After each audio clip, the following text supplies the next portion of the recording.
foi uma adolescência complicada, porque eu brigava muito com a minha mãe, né? Ela era muito temperamental.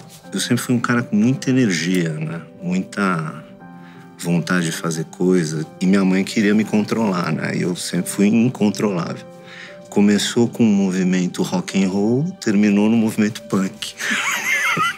Eu sempre curti muito arte marcial, né? Desde cedo, comecei com judô. Na adolescência eu passei para karatê. Eu queria ser lutador mesmo, na verdade. Eu lembro que, bem franzino, assim, minha mãe me deu um livro da Força Aérea Canadense para fazer exercício, quando eu tinha 10 anos de idade. Ela queria que eu ficasse forte. Então, para ela, ser um homem era ter coragem, era ser forte, era fazer luta. Ela que me incentivava. Eu tive excesso de uma mãe que queria ser pai e ausência total de pai. Então, é uma confusão. Era uma mãe, assim, falando no arquétipo, né? Ela é masculinizada, né? Ela era rígida. Eu acho que isso também afetou meus filhos, porque eu era muito rígido, né?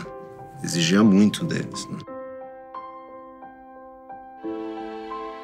Eu me tornei pai aos 24, 25 anos. O Pedro era um menino super agitado, bem machinho mesmo, assim, briguento na escola, mau aluno, indisciplinado. Pra mim tava ótimo, né? Porque só essa coisa de não estudar direito que me deixava puto. Mas eu achava que ele era macho, tipo, é isso aí, tem que brigar na escola, não pode aceitar desaforo. Mas era um menino infeliz, tinha alguma coisa esquisita. Ele com 17 ainda não tinha transado, tinha essa preocupação. Eu via com os olhos do estereótipo, né? Eu não via quem ele realmente era. O Pedro chegou e me chamou que queria conversar. Eu precisava te contar uma coisa. Eu já contei, acabei de contar para minha mãe. É que eu já tive umas experiências com um menino e tal. Falei, então, você é bi? Não, minha reação foi isso. Ótimo, pô, mó legal, isso é super legal. Se eu gostasse, eu ia ser, porque além de dar mais opções, é um homem completo, né? Lida com essa sexualidade assim, mais aberta, né? Me chamou pra conversar de novo. Falou, putz, queria te contar um negócio, tá há muito tempo que eu quero te contar. O que pode ser agora? Eu gosto de me vestir de mulher. Eu falei, como assim? Eu me visto de mulher, eu fico de mulher com meus amigos em casa. Então eu falei, mas desde quando isso? Desde pequeno. Não me sinto bem como homem, eu não gosto do meu corpo, eu não me vejo como homem. Aí eu comecei a fiquei mal.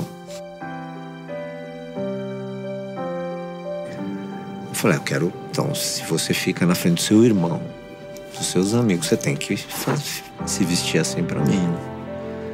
Aí eu fiquei, choca, né? Um pouco, né? Você não consegue ficar à vontade de cara, assim. A vida inteira eu lutei pra me amar, né? Pra amar meu corpo, pra me sentir bonito, pra me sentir forte, né? Quando eu percebi que ela não gostava do próprio corpo, queria mudar de uma forma radical, eu falei, então, eu não conseguia aceitar isso, né? A minha maior preocupação era em relação à troca de sexo, né? Mas depois eu comecei a entender, com a ajuda da terapeuta e tudo, que é uma coisa que não tinha como eu interferir, eu não tinha o direito de interferir. Com muita delicadeza eu fui tentando entrar no assunto e tentando dissuadir. Vamos esperar, vamos ver. E ela era super incisiva. Não, eu tenho certeza do que eu quero. E se você não me apoiar, eu vou ficar mal. E eu preciso do seu apoio, não sei o quê. Aí eu aceitei, né? Não importa o que eu sinto nessa hora, importa o que ela sente. Ela tá muito mais feliz hoje, tá com peito, chama Nicole, vai trocar o nome. Muito legal. E eu sempre quis ter uma filha, na verdade. Eu não achava o Pedro um menino muito corajoso. A Nicole é um menino e uma menina muito corajosos. Porque não é para qualquer um enfrentar, né? Ser pai é você estar aberto ao que seus filhos realmente são.